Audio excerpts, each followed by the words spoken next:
It isn't often in life that we are granted a second chance to do things over again. If you were tossed a few days, months, or years back, is there anything you would want to do differently? I am of the mantra that I want to accept my mistakes and try to learn from them. Ultimately, the mishaps that I'm aware of are less terrifying than the mistakes I'm yet to make in light of trying to fix one. Shout out to my ex-girlfriends. But every so often, you are given the chance to make things right again without the nasty consequence of having to invent time traveling. By which I mean playing the same map in Overwatch back to back, where usually we are conditioned to say GG go next. This time, Jeff Kaplan gave me the opportunity to make up for a round full of failure and embarrassment. But would I be able to rise to the challenge or succumb to my inner demons once again? Well, I guess there's only one way to find out, but before we jump into that second chance of a match, first you have to know why I had to redeem myself in the first place. Our story today takes place on Eichenwald. You know, as far as recording footage for these videos goes, sometimes it's a real drag. By the time I arrived in Eichenwald, I had already been 6 hours into the grind, and needless to say that I wasn't having a good time. It is a little known fact that playing tiny Overwatch is actually a guilty pleasure of mine, especially when I can't seem to have any luck in quick play, though the stairs of judgment would find me even there. So rather than crying about having to play this video game for a living, I decided to suck it up and march onto the front lines, albeit using the back door. While seeing a Pharah above my spawn definitely caught me by surprise, thankfully she retreated before being able to confirm an elimination. Man, can you imagine how annoyed I would have been if I got wrecked immediately out of spawn?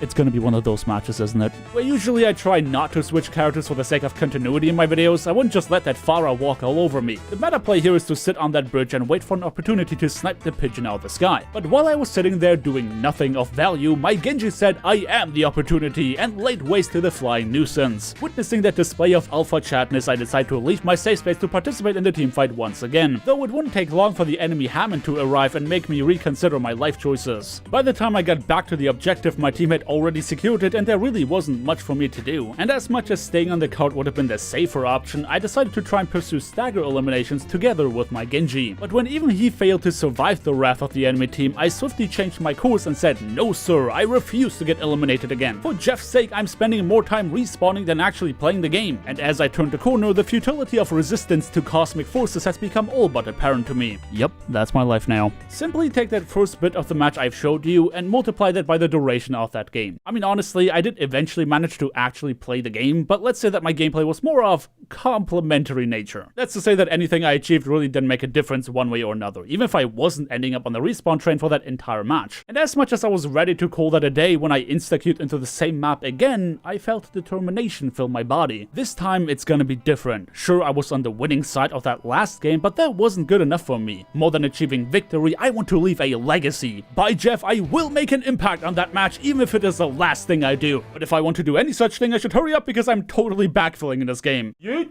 As I approached the front line of this defense round, combat had already been initiated, but I arrived just in time before any of my comrades had fallen. It didn't take long for me to realize that my team was not fully utilizing the space I had created, so I backed off with the rest of them just to spot an opportunity to begin cementing my legacy. And what can I say except for hook, line, and sinker? Kicking things off with that kind of head start, you can be certain that the confidence I'd amounted during my last Reinhardt episode was returning to me in spades, and I was ready to deliver righteous vengeance. The pin on the Widowmaker had only been the start of my rampage as I flank around and into their backline to beat their supports into submission before turning my attention to their tank line. While I allowed my Hanzo to obtain an elimination on the enemy Sigma for the sake of his morale, all I can say is that I really hope D.Va has a good mech insurance and life insurance. With that first teamfight going our way and me being the spear that leads our forces, I was already feeling much less frustrated about my previous performance. I was feeling so much better in fact that pushing towards the enemy spawn seemed like a really good idea. I'm a wall! Now, some of you are gonna look at this upcoming play and say, well, there goes Cliff again throwing for content. But listen to me, young ones, for I have taught you a very important lesson just a couple episodes ago. Overwatch is as much about mechanical skill as it is about psychological warfare. And if you are given the chance to really get into your enemy's head, then you have to take it. As such, I wouldn't miss out on the opportunity of solo ulting the Widowmaker that had previously been on the receiving end of my charge. And for old time's sake, of course, I hit the shift button again. Hey, I said I wanted to make an impact on this match. I never said I want to make a positive impact. But don't worry my friends, because as much as that looked like I was running it down mid, the first point was still in our possession, which means that we go again. Upon my return, I was amazed to find my team still doing remarkably well. I mean, as well as you can do when your main tank decides that he is now a DPS. But the enemies were still a ways away from seizing control and seemed rather scared of approaching. And as much as YouTubers make it a habit to always talk about themselves, I'd be remiss to not highlight my Ana hitting a sleep dart on the flying Pharah. While Conster on Ash took a page out of my book to follow up with an elimination on the Sleeping Beauty, meanwhile on the point, Venom and I had a hard time staying alive. A desperate nano boost was their last act before they finally crumbled under Sigma's ultimate, and I made it my duty to stamp my ground for as long as possible. In an attempt of creating space, I swung away to get the Sigma off the objective, and my Hanzo followed it up with a fat dragon to confirm the elimination. At this point, all I could do was trying to conserve my health since both of my supports have been taken out, but speak of the devil, my Lucio returned with a massive beat drop, and that meant go time. As funny as it would have been to land another charge on the enemy Widow, Mistress Luck would grant her a second life, and ultimately there wasn't much I could do but surrender to my ever-decreasing health pool. Well, you know the drill by now. Trust me when I say that I would have loved to try and contest the point again, but seeing the current state of the battlefield, our prime directive was getting off the stagger train. And there's more than one way of achieving that. Sure, you could always take the coward's route of disengaging and regrouping, but who really wants to do that? I didn't spend 40 bucks on this game to move backwards. I want to press W, dang it! My galaxy-sized brain has formulated the perfect plan, not only to stop the enemies from staggering us, but at the same time, make them remember my name. I've tactically positioned myself in a corridor knowing that players love taking this route to pursue stagger eliminations. After all, this is the very same way I went in my previous match. But this time, things will be different. I opened up with a surprise charge on the enemy D.Va just to turn around and shatter both of their tanks, followed by enough damage to make them retreat like the scared kitten that they are. Where that play itself did not result in any eliminations, it certainly left them wounded enough to become easy prey later on, while establishing my position at the top of the food chain. When the Sigma returned to feast upon my squishies, of course I jumped in and beat him into a pulp before losing any more players than necessary. Not only that, but I also ended up eating a pulse bomb with my chat aura being the only thing keeping me alive. I mean, I guess you could say that my healers had an effect on that as well, but I like to believe otherwise. And just when we successfully averted the threat of the stagger train, the enemy D.Va decided to toss a wrench into our plans and somehow found an opening to blow up both of my supports. Don't worry guys, I got the mini D.Va. Oh, come on. Needless to say that without our supports, that first attempt of contesting the card would not last very long.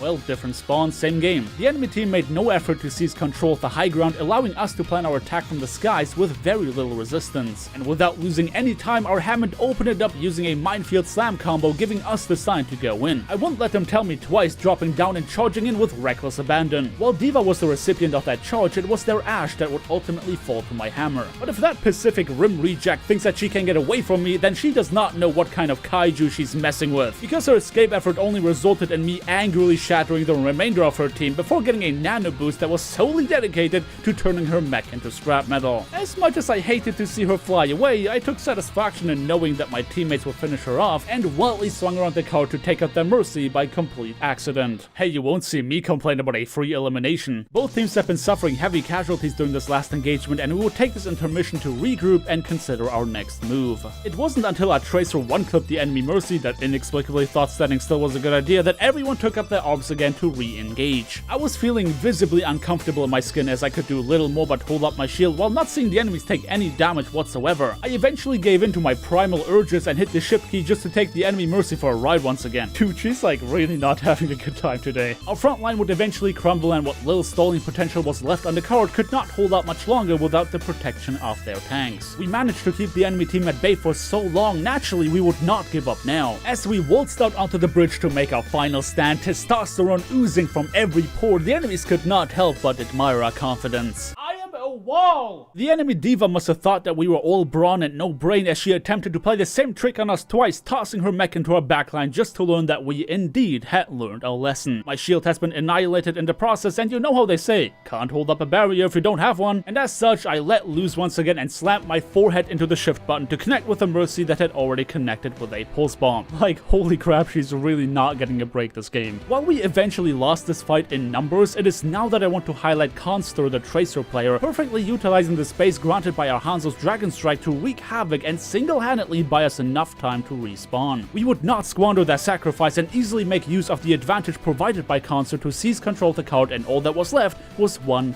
final engagement. The enemy team bled valuable time off that clock by indecisively spending way too much time poking, and before they knew it, there were only 20 seconds left. As they made a last-ditch effort, they decided to switch to a pharmacy combo and began their last assault. There wasn't much I could do about a flying target, so I focused my attention on the D.Va for as long as I could reach her, periodically trying to avoid enemy missiles coming from the sky. And just when I had counted my last breath, our Lucio came in clutch with another beat drop. Oh, it's go time, baby. This mini D.Va would not be allowed to contest the card any longer, and I turned around to smash their hopes and dreams by denying entry to the bridge with another shatter. The game was won, and I had cemented my legacy as the Reinhardt that knows no fear and reason. I would go home with a multitude of endorsements and a play of the game that accurately depicted my playstyle during the match. And you bet your sweet patootie that I was the only one on my team given a card at the end of the game, highlighting how many chat eliminations I've obtained. When my first match on Ica World left me frustrated with my own performance, I seized the moment and made use of the second chance given to me by the hand of fate. Nobody's going to remember the McCree that ran into a minefield, but everybody's going to remember the Reinhardt that solo shattered a Widowmaker while still carrying his team to victory. And with that, my friends, I closed the game and went to bed feeling completely and utterly satisfied. The end. Hey, thanks for watching this episode. I hope you enjoyed your time with it, and if you're looking for more videos to binge, check out the description for the entire Stories playlist. Some would call it the most bingeable Overwatch series on YouTube. Well, I would anyway, but I kinda have to say that. Anyway, as always, my friends, leave a like on your way out if you enjoyed the video, subscribe if you want to see more, and make sure to ring that bell to not miss out on the next upload. Stay safe out there, everybody. Peace.